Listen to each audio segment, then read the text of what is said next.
Okay, welcome everyone to Riveron's Ask the Experts session today. We look forward to spending the next 60 minutes or so with you. My name is Michael Cahill. I'm a managing director out of our DC office. Today we look forward to discussing what will be a very unusual audit season. We will highlight some of the topics and themes that will be particularly relevant as we go through this year. Our approach will certainly be different than it has been in prior years. Today I'm joined by 5 of my colleagues. Jeff Kranzel, Managing Director out of our New York office. Matt Ray, Director out of our Chicago office. Melissa Dennis, Manager out of our Denver office. And Matt Teppenhart, Director out of our Chicago office. The basis for this webinar is really an article that we published a few weeks back in Accounting Today, and is a collection of observations we've made through internal meetings, interactions with clients, and discussions with auditors. So we're hoping it's a good broad base for you. A couple of housekeeping items to make you aware of before we begin. All of Riveron's webcasts are available on our website, riveron.com. There you can access past recordings, past webinars, and access and register for upcoming sessions. All of our webinars are available and qualify for CPE. You have to actively participate during the duration of the webinar, and we monitor that through polling questions in which you need to respond successfully to 3 of the 4 polling questions. An on-demand video is available on our website, as I mentioned, but that is not available for CPE. During the webinar, if you have any questions, whether they be technical or content related, please use the Q&A function in Zoom. Content-related questions that we're unable to get to because of time, we will follow back up directly with you after the webinar. After the conclusion of the webinar, evaluation forms and CPE certificates will be mailed, typically within about a week's time. And with that email, you'll receive access to this webinar recording and the slide deck, the ability to join our Ask the Experts mailing list to receive information on future webinars, and also contact information for each of today's presenters. Jeff, I know you're going to present Impairment next, but before you get into that, could you give us a quick overview of the main themes that we'll cover today in the webinar? Sure, thank you, Michael. I think it goes without saying that COVID-19 has just had unprecedented impacts across our lives and the economy. And as we here at Riveron have been watching events unfold around us, we've been considering the financial reporting issues that these massive changes will be presenting to our clients. Furthermore, we've been thinking about how we expect auditors to approach these new risks as they plan and execute their audit procedures. This has really guided us in advising our clients the actions they should be taking now to make sure that they're well prepared for the 2020 audit cycle, a cycle that we believe will be the most difficult in recent memory. And the culmination of all of our work has resulted in the 8 key areas that we've identified in the slide. Each of these areas have broad impacts across accounting and reporting. It includes technical accounting, controls, process, finance teams, technology. We'll discuss each area in turn in a bit more detail over the course of the webcast, but just to give you some hints on what's to come, I just wanted to run through these topics quickly right now. The areas that we're going to cover today are Goodwill impairment testing, workforce actions, the going concern assessment, complex financing transactions, tax impacts, virtual audit procedures, the impact of lower materiality thresholds and scoping by the auditors, and leaner accounting teams. So with that introduction, Michael, I think I'm going to hand it over to you for the first polling question. Correct. Thanks, Jeff. What approach did you take to consider Goodwill impairment last year? Qualitative, quantitative, we don't have Goodwill. What is Goodwill? Hopefully we're not in the last bucket there, but while we wait for responses, Jeff, maybe you could elaborate just a bit on the thought process that went around the team building up the 8 categories, 8 topics we're going to cover today? Sure. As I touched on pretty briefly, we wanted to make sure that the areas that we identified have really broad impacts across accounting and reporting, not just a discrete technical issue or a discrete technology issue. However, when we had the list of items, we didn't want that to just be our thoughts. We really wanted to make sure we were getting thoughts from across the market. So we took that out, discussed it with our client base, discussed it with auditors that we work with on a regular basis to really try to validate that these are the key themes that we think people are going to be impacted by. And that's where these 8 topics came from, Michael. Good. The results are in, and we've got kind of a mix there, so interesting, and I think it'll be interesting to see how things shake out this year. And I think some of your comments coming up here, Jeff, will be probably impactful on how folks look at it. So why don't you kick us off with the conversation around impairment? Sounds good. So first topic we're going to talk about today is the Goodwill impairment analysis. Just as a quick refresher, Goodwill impairment assessments need to be performed annually or whenever there's a triggering event. So for any of you out there who are doing quarters, it's possible that you've had to do Goodwill impairment testing in, perhaps Q2, Q3 already, as the impact of COVID's really been taking hold over these past 6 months. For any of you who are private companies, you're going to be probably looking at that now for your end. Many companies actually perform their impairment test as of October 1st, which is today. So that's really the reason we scheduled it today, right, to line up to your Goodwill impairment testing. But to talk in a little bit more detail about the approaches companies can take, the FASB has allowed us 2 approaches to looking at Goodwill impairment testing. We have a qualitative approach and a quantitative approach. The qualitative approach is newer and it's optional, but it allows management to look at relevant items such as macroeconomic conditions, company performance, and document on a qualitative basis why it's more likely than not that the fair value of the reporting unit is not less than its carrying value. Many companies have relied on this historically. You don't need to get a valuation brought in. It's easier to write it up in a Word document, and a lot of companies have liked it. Obviously, if you wanted to do a full-blown quantitative test, you can do that, where you have to go out and calculate the fair value of the reporting units and compare that to the carrying value and book a loss for the difference. But as we think about what the Goodwill impairment analysis is going to look like in the current environment, we think that a lot of companies who have relied on the qualitative approach in the past, which is a lot of our private company clients, are probably going to find themselves having to go and do a quantitative test. We think that either one, businesses are going to have some trouble supporting on a qualitative basis why it's more likely than not that the carrying value is higher than the fair value, but also the amount of scrutiny that auditors are going to put on this might make companies find that it's just easier to go straight to a quantitative test and give the auditors a number to start auditing. So as companies start thinking about the quantitative test, what should they really keep in mind? I think the key here is really just documentation. Really think through all of the assumptions that you're making around projected revenues, what that looks like in light of the COVID recovery, growth rates, discount rates. Really make sure that you are working hand in hand with your valuation service provider to know exactly what inputs go into your evaluation and why, because the auditors will absolutely be coming back to you and asking you to substantiate the assumptions you're making in that assessment. Furthermore, we think it's really important to start planning now. As we're sitting here, a couple months before year end, there's not really a reason to wait to get your valuation firm engaged, especially if they're going to have a heavier workload or you're going to have other things on your plate as you approach the year-end audit cycle. There's really no reason to wait on this one.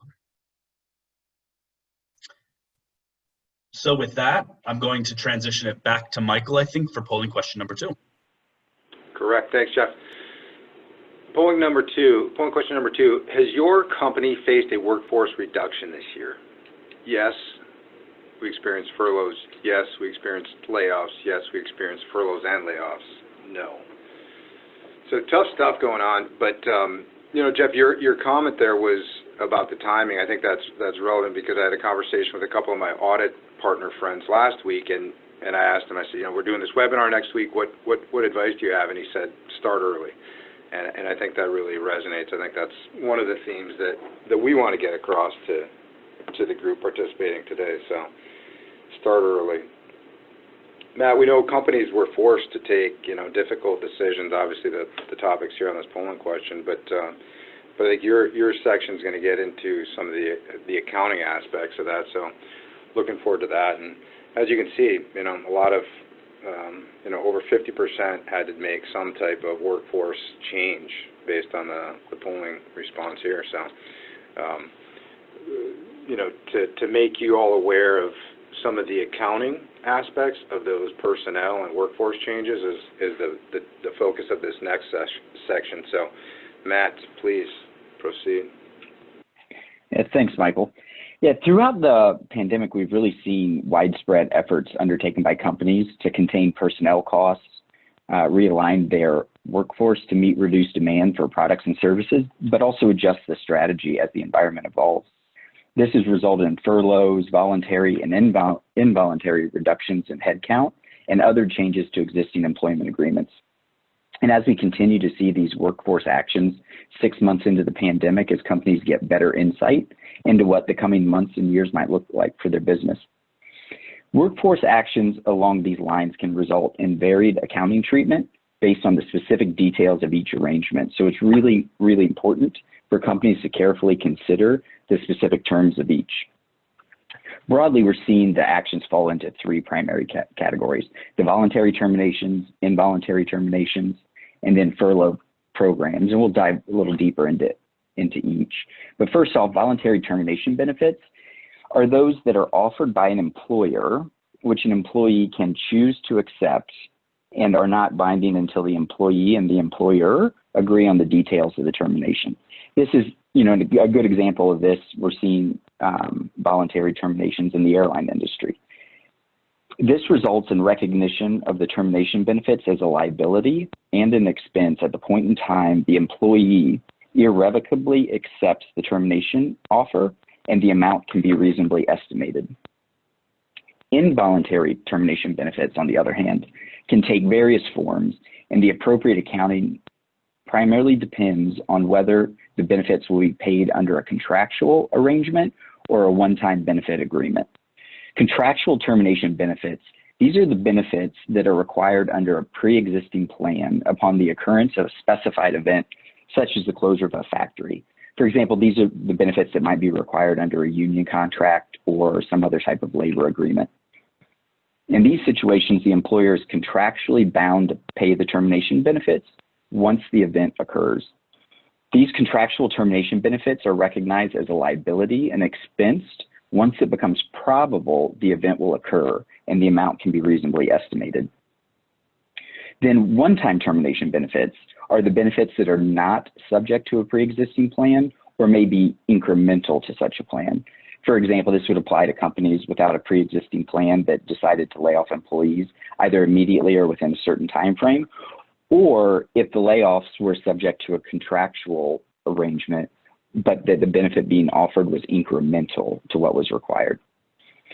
Before there can be recognition of these one-time termination benefits, certain criteria must be met, which include management committing to a plan that is unlikely to change, specific employees are identified, and the termination details and benefits have been communicated to impacted employees.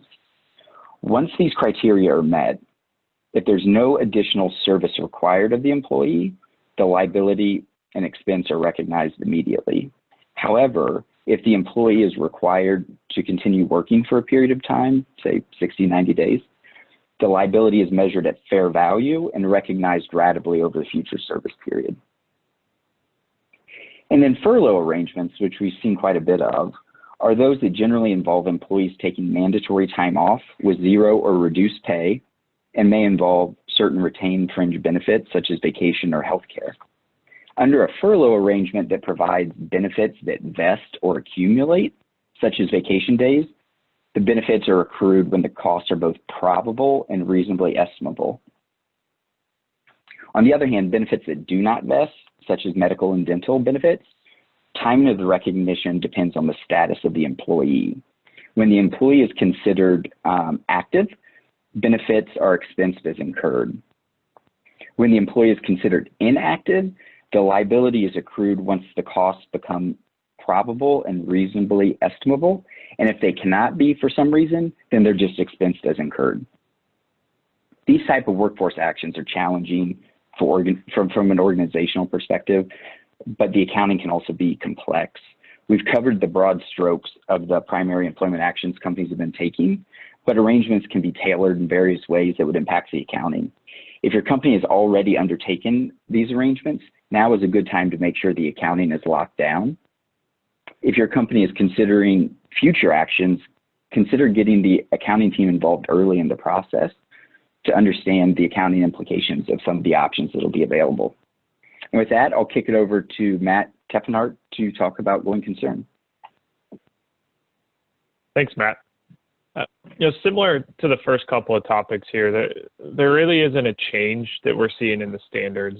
Going concern was updated a few years back, but given the overall environment, as unfortunately we've dealt with over the last 6 months, there's some stress that companies are seeing around the COVID or around their operations, and potentially could have a going concern impact.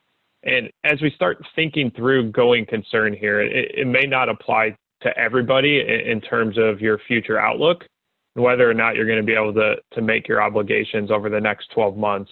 But it is something that we're hearing from audit firms in terms of a more stringent requirement from management on the documentation side as they look to start up their audits here. And as we think through kind of what the standard states, this is really important to remember that it's a management assessment over the ability to meet your obligations. And what that means is you as a company are going to have to document where you are, what your position is, and if you happen to be in more of a distress type situation, how you plan on addressing that over the next 12 months.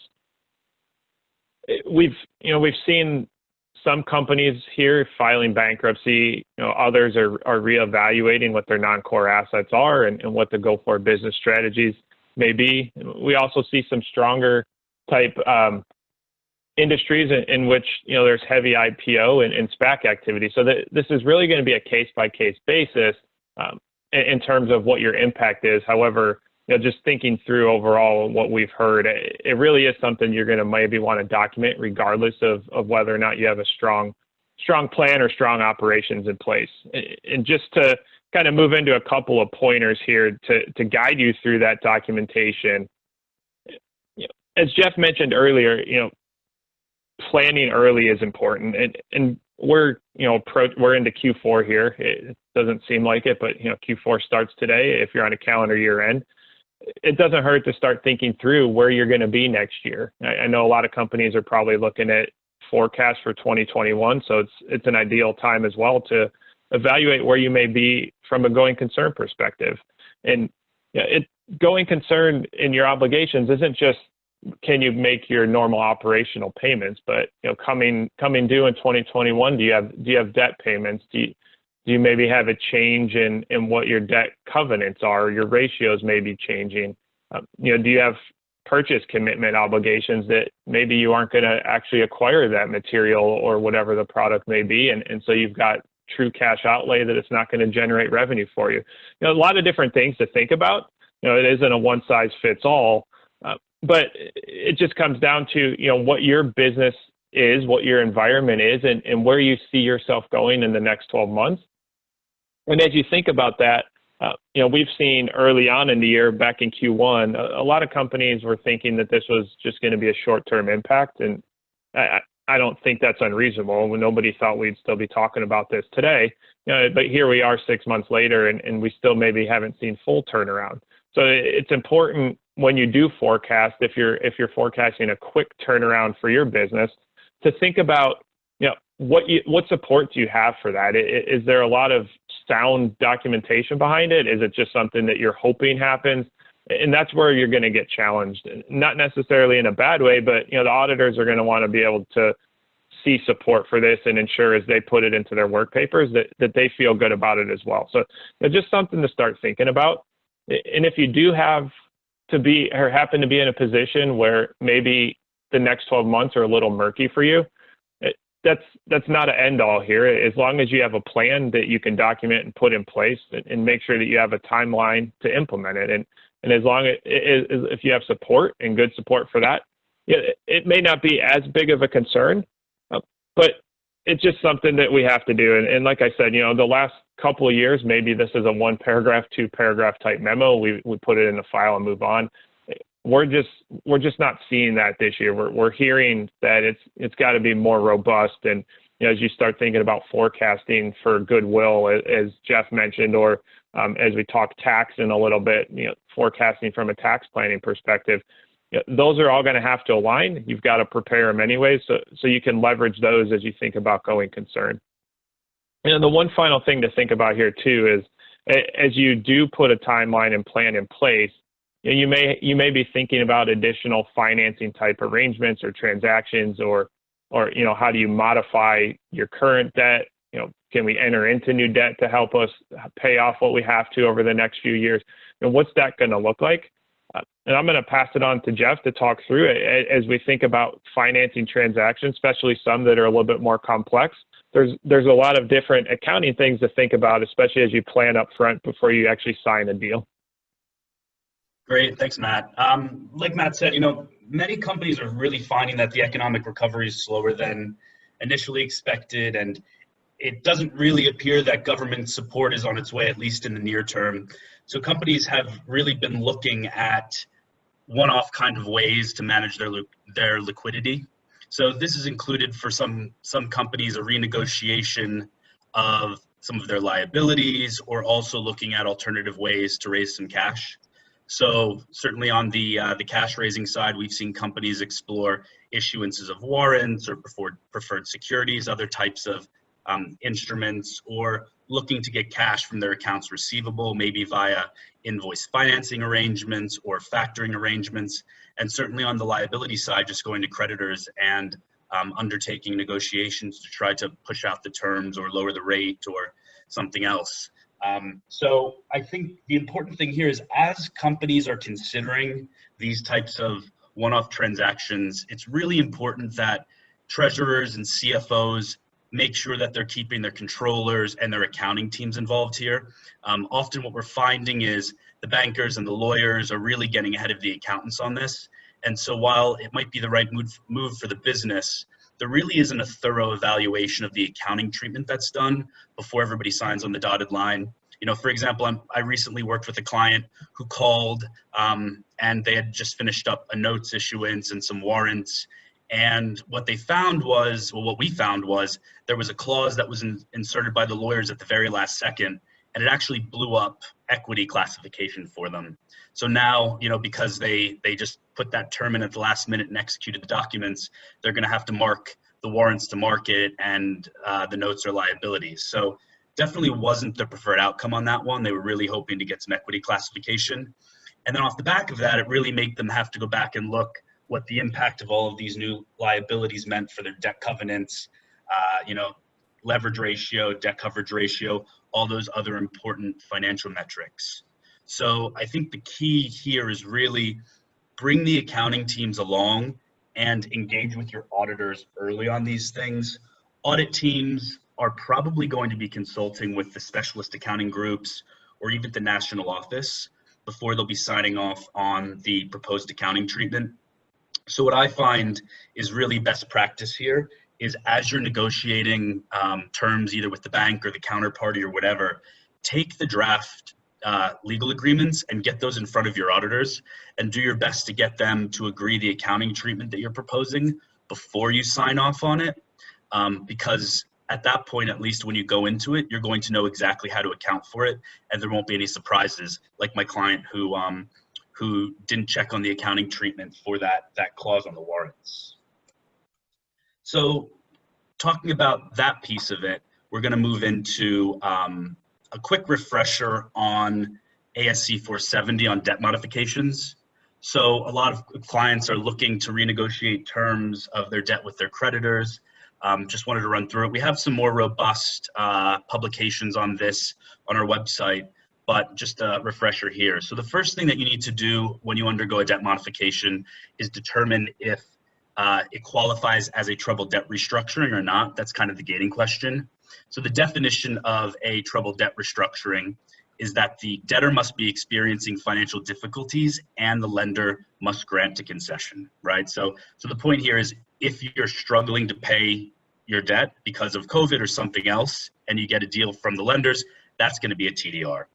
And the accounting for that is if you're settling the debt with either assets or issuing new equity, you're going to book a gain for the difference between the fair value of what you handed over and the carrying value of that debt. If there's a modification of the terms, you're going to deal with that prospectively. Let's say a reduction in the interest rate, for example. In that case, if the undiscounted future cash flows are less than the carrying amount, you're going to recognize a gain. Just for completeness, we're going to chat now for a second about what happens if it's not a TDR. You know, perhaps there's some companies out there that are just looking to take advantage of some of the lower terms that are out there in the market. But if it's not a TDR, you need to determine if that modification represents an extinguishment. And you have an extinguishment for accounting purposes when the present value of the future cash payments is at least 10% different than those of the original debt. If you have an extinguishment, you're going to take down the old debt, you're going to bring on the new debt, and then you're going to recognize the difference in the income statement. So this could be, you know, pretty complex analyses. You're going to have to put together some quantitative analyses for your auditors to really determine if you're going to put that gain through in the current period or you're going to deal with that prospectively. But the other key here is really disclosure. There's a lot of disclosures required around, you know, the terms of the new debt, if you took the old debt down, how and where the gains or losses are recognized. So just make sure that you're not forgetting about the extra pieces that you're going to have to disclose to users around this transaction. So with that, we're going to transition it over to the tax impact section. Thanks, Jeff. As many of you are aware, there are tax implications to consider within many of the items previously discussed. However, one of the biggest areas of uncertainty we are currently seeing is around the tax provisions of the CARES Act and how that's going to impact your financial statements. On March 27th, President Trump signed into law the Coronavirus Aid, Relief, and Economic Security Act. Along with various forms of financial relief, the act included various provisions temporarily impacting tax law. These changes included amendments to the net operating loss carryback and limitation rules, increases to the interest deduction limitation under 163J, changes to the refundable provisions of the AMT credit, retroactive changes to the depreciation rules on qualified improvement property, and increased limitations on charitable contributions, just to name a few. As a result of these changes, we saw many taxpayers working closely with their tax advisors to determine cash tax strategies for current and prior years. So we know how this impacts our tax returns, but what does that have to do with the financial statements? Under US GAAP, the effect of a change in tax law is recorded discretely as a component of the income tax provision related to continuing operations in the period of enactment. So that means the period that includes March 27th, 2020 for the CARES Act. So regardless of whether an item was originally recorded in continuing operations or other comprehensive income, the change is going to be recorded in your operating income. A number of the changes listed on this slide have tax accounting implications, including but not limited to changes in your deferred tax balances and then consequently changes potentially to your valuation allowance. Thus, a company needs to think through each change both individually and in the aggregate to determine the appropriate changes on your provision. So now we're going to walk through just a few of those changes. Something important to be aware of is the interplay these changes have with one another.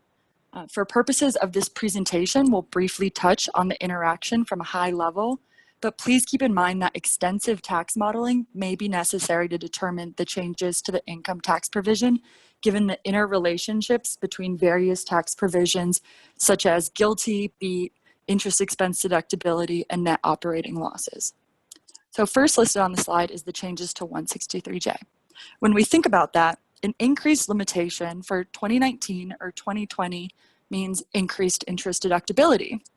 This additional interest expense could result in additional net operating loss carry-forwards, as well as a potential decrease in existing interest limitation carry-forwards, because a larger limitation for interest expense means we could use more of those carry-forwards from prior year. So what that means is when you're thinking through your valuation allowances against the prior limitation carry-forwards, these can be released as you now have more support for the use of them under the larger limitation. To take it a step further, those new net operating losses that are generated can now also be carried back to help offset taxable income in previous periods.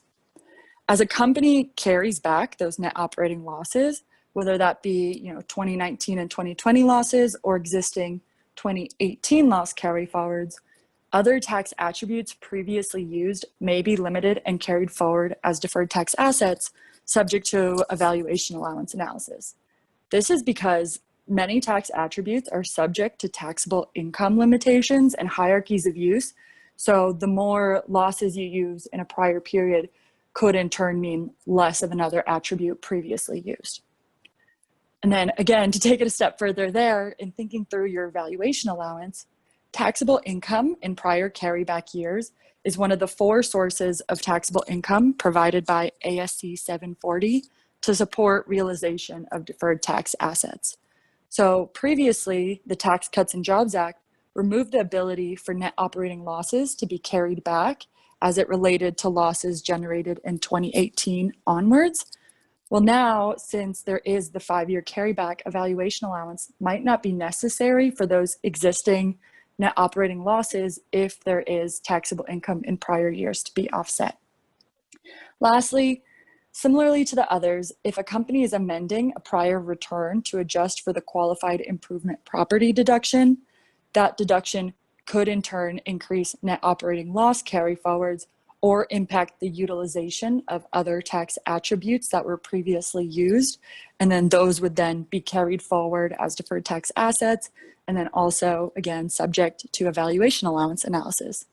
So as you can see, many of these provisions are going to impact one another. And as stated previously, extensive modeling will likely be needed in order to analyze the interrelationships between all the different tax provisions. It's going to be a new process, unlike many others, and Riveron's happy to help answer any questions as they may come up because we know it could get complex. With that said, it's time for our next polling question. Thanks, Melissa. Polling question number 3, has your company began modeling out the use of deferred tax assets for its valuation allowance assessment? A, yes, piece of cake. B, yes, but we are still working through these new changes. C, no, we don't even know where to begin. D, no, not applicable. So Sarah, while we have those come in, as it relates to the significant corporate tax rate changes from 2017 to 2018, are there any unique tax accounting implications to taxpayers carrying back NOLs to those prior years? Yes, Michael, great question. So if a company is carrying back a net operating loss to a pre-Tax Cuts and Jobs Act year, they're going to get a reduction to income at a higher rate. And so how that impacts your provision is in a few ways. First, you're going to need to record a tax benefit for remeasuring your deferred tax assets related to those existing net operating losses that you're expecting to carry back in the period of enactment. Then a company is going to want to review all of their existing temporary differences that are expected to reverse in the current year and potentially become part of a loss that's going to be carried back. And since those are currently recorded at 21%, they'll need to be remeasured to 35%. And then lastly, the tax benefit for the rate differential related to those losses will be going into your annual effective tax rate. So a few fun little considerations there. Lots going on. Okay. for the responses already. It looks like a mix, but yes, working through the changes, and D, no, not applicable, are kind of taking up the bulk of the responses. Okay. Thank you, Melissa. We will now turn to something that we probably didn't think of as likely last year at this time, virtual audits, and Matt Ray will cover some of the considerations there under virtual audits. Matt? Yeah, thanks, Michael. I think it's fair to say that audits are going to look quite a bit different this year. For many 34 Act filers, you've likely been dealing with some of these realities during the quarterly review process since Q1 of this year. But as a recovering auditor myself, I know that audits are challenging in normal times, but with many firms having determined that audit teams will work remotely throughout busy season, I think it's reasonable to expect that remote audit teams will create some unique challenges this year. So I think it's a good time to consider now how that may impact the audit process. Companies will want to engage in early discussions with audit teams about changes in audit scoping that may have arisen from the COVID-19 pandemic and how it has impacted the business. Those kinds of early planning discussions will go a long way, I think, to minimizing the risk of surprises late in the process, which I'm sure many of you can appreciate how painful those late surprises are. It will also be worth considering how audit procedures might change as a result of working remotely. We've heard lots of stories already about auditors performing physical inventory observations via FaceTime, and it sounds like that has proved to be a workable solution, but it might necessitate additional advanced coordination between the auditors and the warehouse personnel on how the observation will be executed. Some other areas that may look a little different this year include process walkthroughs that'll be done via Microsoft Teams, Skype, or Zoom, rather than having auditors looking over your shoulder as you take them through your account reconciliations. But also think about areas where you might still be providing auditors with hard copy support, and consider whether those are areas whether you'll be able to have the data electronically or not. And then making sure that you've got reliable online collaboration tools in place that'll help minimize stress as you go through the process. Anticipating that the audit will be more challenging this year, any efforts to decompress the process will be particularly helpful. So I think this means like looking at certain activities and support that gets provided to the audit team during year-end field work. Are there opportunities to take that and pull it into interim, providing it in October, November, December, and allowing them to start their procedures sooner may decompress what is likely to be a pretty difficult year-end period. And then, historically, I think a lot of companies have had the audit teams just down the hall, occupying a large conference room or squatting in spare cubicles, which has served, companies and audit teams well. It facilitates frequent discussions, incremental requests, and talking through the audit issues that come up. And companies and their audit teams, I think, will want to consider what an efficient cadence for status meetings looks like, what timelines and expectations are. And I think those things are always a central part of a smooth audit during any year, but it's going to be particularly important that there's a lot of clarity around that this year. So with that, I'll kick it over to Matt to talk a little bit about lower materiality. Thanks, Matt. Materiality, maybe this isn't a topic that we think about that often, especially being on, the company side. Brings me back a little bit, to when I was an auditor, and this is always an area I know of concern there, especially in an environment like we're in, where maybe there's a little bit of stress on your revenues or your expense side, and the bottom line just isn't what you had anticipated it to be. If we're in a public company environment here, auditors may already be out in front of this a little bit, and they may be thinking through it, given they review your quarterly filings, and so they have a sense of what your forecast may look like, and this is something they maybe already be documenting and working through on their end to determine what year-end materiality can be. If you're in more of a private environment and auditors don't come in towards the end of the year, or if not until next year, this is something to maybe get out in front of if your results are lower, because it could have impact on what the auditors test, where they focus their effort, and ultimately that could have an impact on you as a business. Now, everybody computes materiality a little bit differently, whether it be pre-tax income or revenue or even assets or equity, depending on the stage your business is in. As you kind of think about your year end and what your results are going to be, you can try to get out in front of this a little bit, anticipate if you happen to have lower than expected pre-tax income or your revenue numbers are just not where you thought they would be or have dropped significantly from the prior year. For whatever reason, assets, equity, and these items just are not aligning with where you have been in the past. It's likely you're going to have a change to your materiality from the audit side. So we'll talk a little bit here, where this could impact you and how you can go about, trying to get out in front of it. Some of the topics here that are on the slide, we may not think about from a materiality perspective, like a business unit being in or out of scope, or even a geography, if we're not that in tune maybe to the audit plans. Some auditors will share what they're testing and what's in scope. Others don't always go into that level of detail. So you may not even be aware that you have a small business unit somewhere that historically has really never been audited or tested, but given your results this year, maybe it's a little bit more larger of a percentage of the overall than it has been in the past, or there just needs to be more coverage, and now something's in scope. So these are things you as a company can think about. You can try to identify where pain points may be and almost help guide the process. The auditors are always going to scope on their own, but the more that you kind of can identify up front where pain points and issues are, that sometimes the easier the audit goes. And then as you identify, a different line item, maybe you identified an area that hasn't had as much focus in the past, and now it seems like it's going to be in the scope of the audit. What impact does that have on you? What documentation is available, as Matt was just referring to, in the virtual audit mode? Not only in the virtual audit mode, but if you think about something that maybe you haven't really thought about, a warehouse and the inventory and the types of support they have, what receipt and shipping supports do they have? How often do they count, and what's their count look like? If that's in scope this year, it's going to have more emphasis on it. And as you start thinking too, if controls are an impact, this is another area where some business units maybe have scoped out from a control perspective in the past, and now they're in.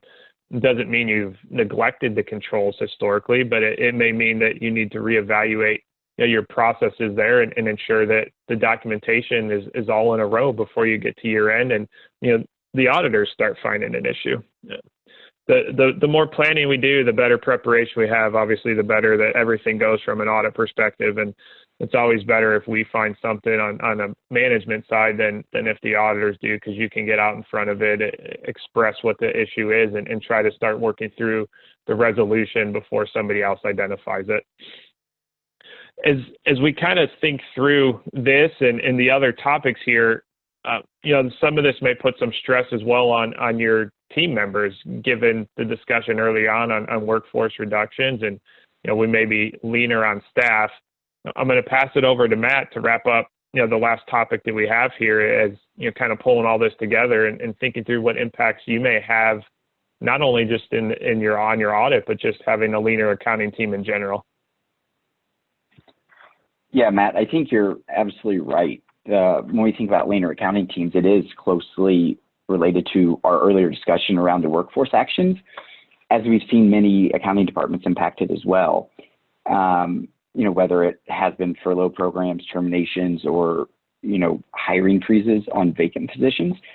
So I think one of the key things is if your accounting department has been impacted, it'll be challenging enough to get the books closed and the financial statements drafted and all of the key accounting documentation prepared.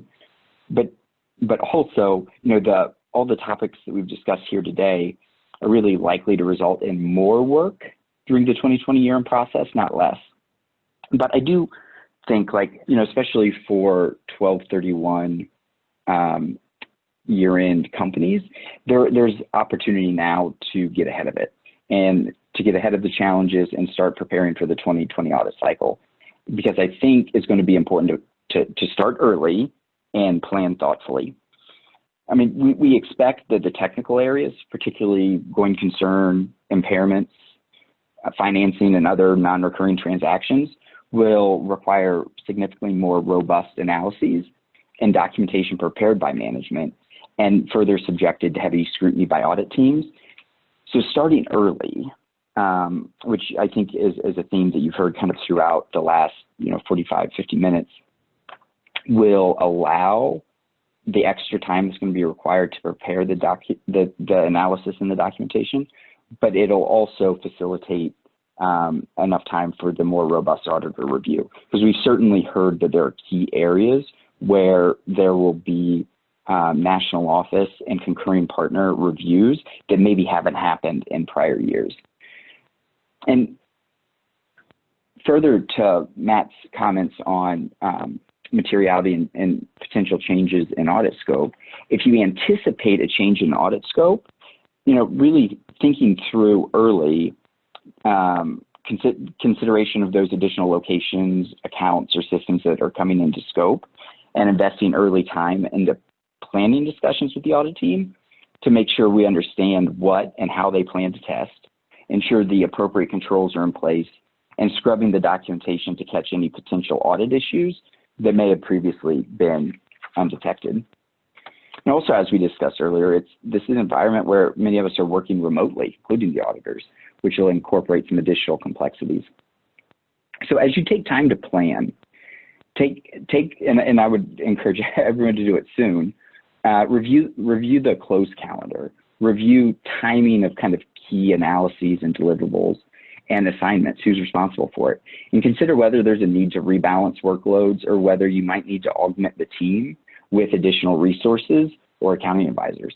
And one other consideration that easily could be an afterthought is whether any personnel changes have impacted internal control over financial reporting and whether you might need to either change controls or update documentation.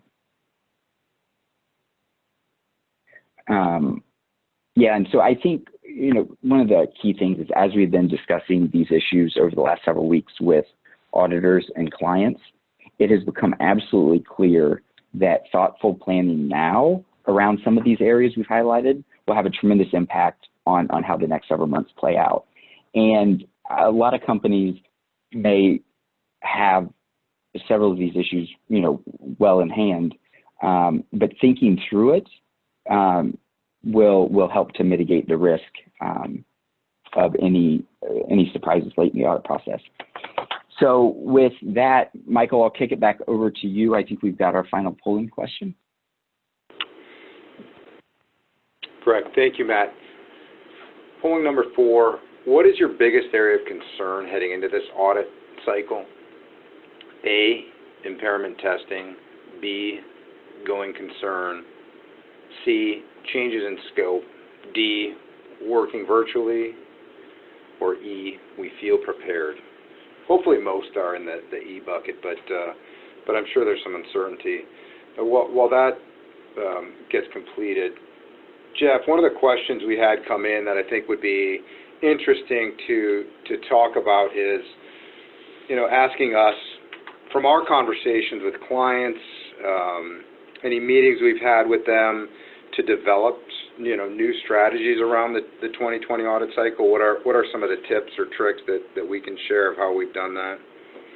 Want to comment on that? Yeah, sure, Michael. So I think in discussions we've been having with our clients about planning, people are keenly aware that they're often going to have to do more this year with fewer resources. So what we've been seeing clients do, similar to kind of what Matt started to touch on a little bit, was look at everything that was done last year.